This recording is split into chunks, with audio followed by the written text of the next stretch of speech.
you were talking about how, well, we've talked the whole time how there's nothing for the Constitution of Canada, but you mentioned things about 5 different provinces and territories. I wanted to ask you what that actually meant, because does it actually give people a right to a healthy environment, or how does that happen? And how does, is it possible for the provinces to put pressure on the federal government to put this constitution in place? Yeah, thank you for asking that question. So the Constitution is the highest and supreme law of the country. That's why, as I said, I focused on it. But legislation at the provincial and territorial level can serve as building momentum towards that long-term goal of changing the Canadian Constitution. And it also has benefits in its own right. And even if the Constitution was ultimately amended, we would still need provincial and territorial laws to kind of flesh out the details of the right of access to information and how people can go about participating in decision making. So the problem with the laws in the 3 Northern Territories and Ontario is that they focus really on the procedural aspects, on information, participation, and to a much lesser extent, access to justice.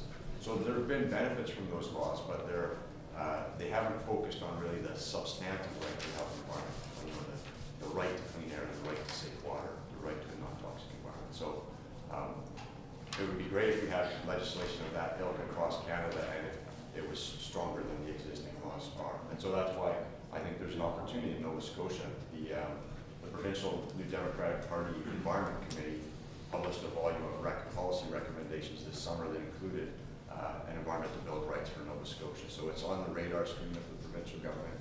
I met yesterday with the environment critic from the Provincial Liberal Party, talked about an environmental bill of rights in Nova Scotia, and he sounded genuinely interested as well. So I would hope that some or all of you would work towards achieving that goal here in the province of Nova Scotia, while keeping our eye on the longer term ball of getting a constitutional right to health. Thanks, David. That's a great way to wrap up. I just wanted to thank David on behalf of the Environmental and Sustainability Studies Program at Acadia, but also the East Coast Environmental Law Society as well, that was instrumental in bringing him here.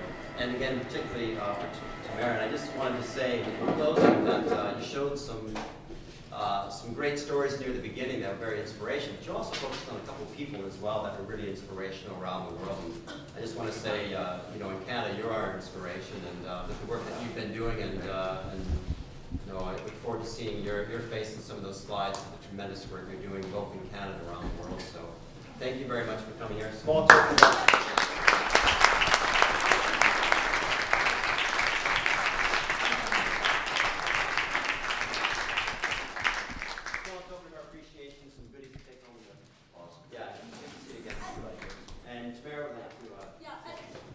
Just before you leave, I have a couple of quick announcements to make. So I'm a member of the Nova Scotia Environmental Network's Environmental Law and Policy Caucus, and it's made up of individuals in this province and representatives of organizations who are very keen in having an environmental bill of rights in Nova Scotia. And this is a very opportune time for us in this province, because we are expecting within the year a provincial election. And so we would like to make this an election issue with your help. We would like to put it with all the parties, put it to all of the parties to get an environmental bill of rights in this province, like they have in Ontario, but a substantive and a procedural right. Now, I'd like to tell you too, before you leave, that I have some copies of the Friends of the Earth Canada did the scorecard ranking environmental rights for every province across the country. And you can see when you look at Nova Scotia how we fare, that we have a failing grade. So I've got 12 copies of this. I've also put the website up, so if you're taking notes, please jot down this website, www.foecanada.org. If you would like to work with us, the Law and Policy Caucus, over this next year, we have teleconference meetings, we're communicating by email. We would love to have your contact information, your phone number, and your email address, and we would love to have your help. The East Coast Environmental Law Association has also been supportive of David's lectures over the last couple of days. And if you aren't familiar with for ECOLAW, it's www.ecelaw.ca.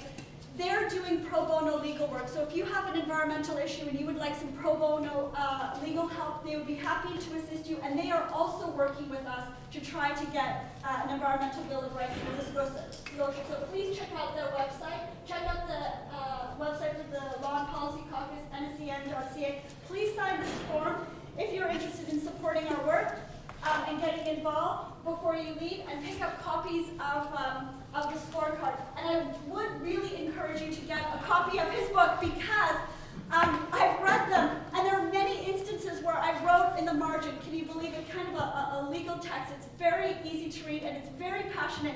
I wrote, wow, this is incredible.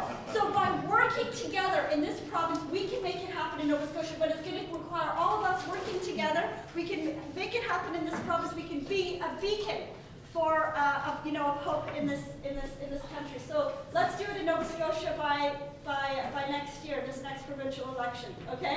Thank you very much for David, to David for coming, and thank you to all of our sponsors as well for helping bring him here. Have a good evening. Thank you.